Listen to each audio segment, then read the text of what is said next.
It's day 5 of the George Zimmerman murder trial down in Sanford, Florida, as lawyers try to prove who was the one calling for help as Zimmerman and Trayvon Martin struggled on the ground before the gun went off and killed Martin. Well, the first witness of the day, John Wood, was cross-examined by defense attorney Mark O'Mara about what he heard that night. The voice screaming for help, however many times that you heard it, it was just one person's voice? When I heard it outside, yes. I believe it was just one person's voice, yes. And you now believe that that was George Zimmerman's voice, correct? I never said that. Do you I said believe it could have been his, but I was not 100% sure. I'm not asking for 100% certainty. I'm asking you to use your common sense and to tell us if you think that that was George Zimmerman's voice screaming for help, the person on the bottom. That's just my opinion. Well, prosecutor Bernie De La Rianda then came back to try to refute Wood's testimony. You heard the word help. Mm-hmm. You believe it was the person on the bottom. Is that correct? I believe You're not 100% sure, but you believe just because of, you believe that the person on the bottom would be the one yelling for help. Correct. You can't say that the person on the top was yelling for help, but his voice would have gone into the ground and you would not have been able to hear that. You can't say he wasn't yelling for help. Well, that would have sounded muffled, I would think. But did you hear that? I didn't hear a muffled help. No. Okay. Everybody who I know that watched today said this was powerful testimony, not so great for the prosecution, because the key is going to be who was struggling and the positions of where they were, Eric.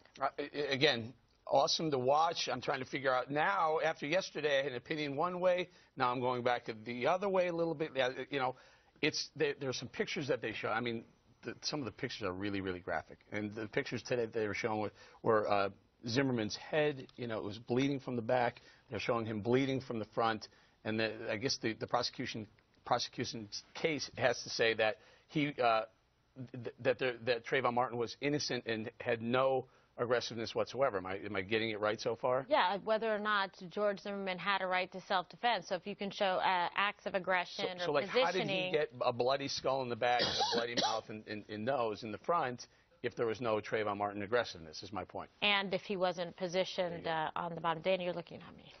Oh, because I'm learning from you. I was just thinking, though, isn't it possible that they were both calling for help in this situation? I mean, there's no eyewitness that we know of, so they're going off of a phone call, a 911 report, and trying to figure out who was yelling for help. I would imagine that in a situation like that where you have a struggle, that maybe both people were actually calling for help and needed help. Well, you're right. Probably there was that going back and forth. And guess what? If George Zimmerman had died that day, say perhaps, you know, Trayvon, if he was on top of him and he was beating him, and George Zimmerman passed away due to a head injury, would you be prosecuting Trayvon Martin, or would you say Trayvon had a right to defend himself if he got up and took the stand and said, I was afraid, I saw this guy following me, we ran into each other again, I was fighting him, I was trying to be able to get away, etc., then people would say, okay, that sounds like to me justifiable self-defense. Well, but you know, the thing about this is that it raises questions about, nobody seems to have a clear idea what went on. So that means reasonable doubt is probably in favor of Zimmerman, correct? Because you've got this... Selected as a juror for the defense, Bob Beckel. There you go. No, seriously. I mean, nothing seems to be clear here. The only thing I get back to is this guy did chase this guy. He was acting like a cop, and he had a gun, and he went after him. And I think they ought to get the prosecution on that side. Now, maybe because you're allowed to carry guns, it doesn't matter. But I'm telling you, the idea of a community watch person acting like a cop carrying a gun around is a disaster waiting to happen. But he has a right to be able to carry that gun in the state of Florida, whether he's Joe Schmo down the street or he's a guy who's enlisted to help out his community. Greg? Yeah, to pick up on what Bob says about how, you know, you don't have a clear idea of what's going on. Well, there was one group that did have a clear idea of what was going on, and that was the media. And the media right now is on trial for those first 3 to 4 months after this crime occurred, of all the race-based content that they ran with, without facts but emotion, because it created ratings. And on every hour on CNN, nonstop, all they did was that they fomented just a race trial, and it was fueled by nothing. Fueled not by facts, but by emotion. So in a weird way, when I'm watching this, I'm thinking back and I go, wow, the media should pay for a lot of the crap they put out there. And also, just on the outside of this court case, there are articles now saying that if there's a not guilty plea, there will be riots in different cities. So in a way, our justice system is being influenced by implications of criminal action outside the courtroom, which is almost the same as witness tampering. And I called it before yesterday. I call it civil extortion. This is what worries me, where judgments are influenced by things that have nothing to do with the case. The last thing I want to say is, whenever I watch this stuff, I get so nervous because I never want to be I never want to be on trial or be interviewed by a lawyer because I would be a mess, and I always feel really get all the butterflies and stuff when I'm watching. Kind of like when I ask you questions every day. I was deposed once, and that was horrible. Yeah, and a deposition as opposed to a high-profile on-TV murder trial like this, man, it's intense. Can I just point something out? Daryl Parks, attorney for Martin family, on race yesterday.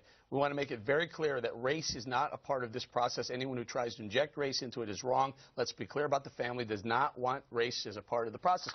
Very good news. So once you remove race from this and you start looking at objectively at the facts and what they're bringing to the courtroom, remember, George Zimmerman has to be proven guilty beyond any doubt. There can't be any doubt he's guilty. And you're hearing things that are springing up. If you remove race, take race out of it, and you go, well, what did happen? We can take it out.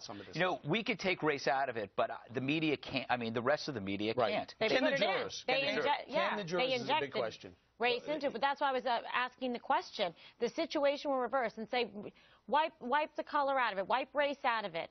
Would Trayvon Martin have been charged and treated the same way?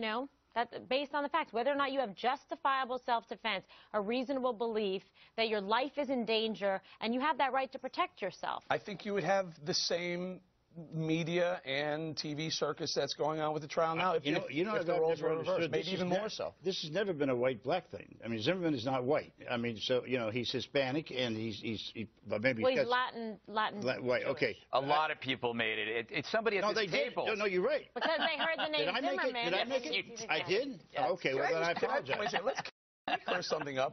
You and I had a bet, probably the second month we were on air, about whites being a minority in California, and so but under Hispanic 50%. is an ethnicity. It's not a race, according to. Do we want to revisit that? No, but when you say it's not a white-black thing, it kind of is a white-black thing. I'm trying to think about what Greg said. Did I inject race into it right away? I think I probably did. But Bob, if that was the case, you weren't the only one. And also, I think there was justifiable criticism of the government in Florida and the prosecution in waiting so long to charge, and so then the media put additional pressure on in order to get something done, because whether in self-defense or not, there is unfortunately a teenager who died.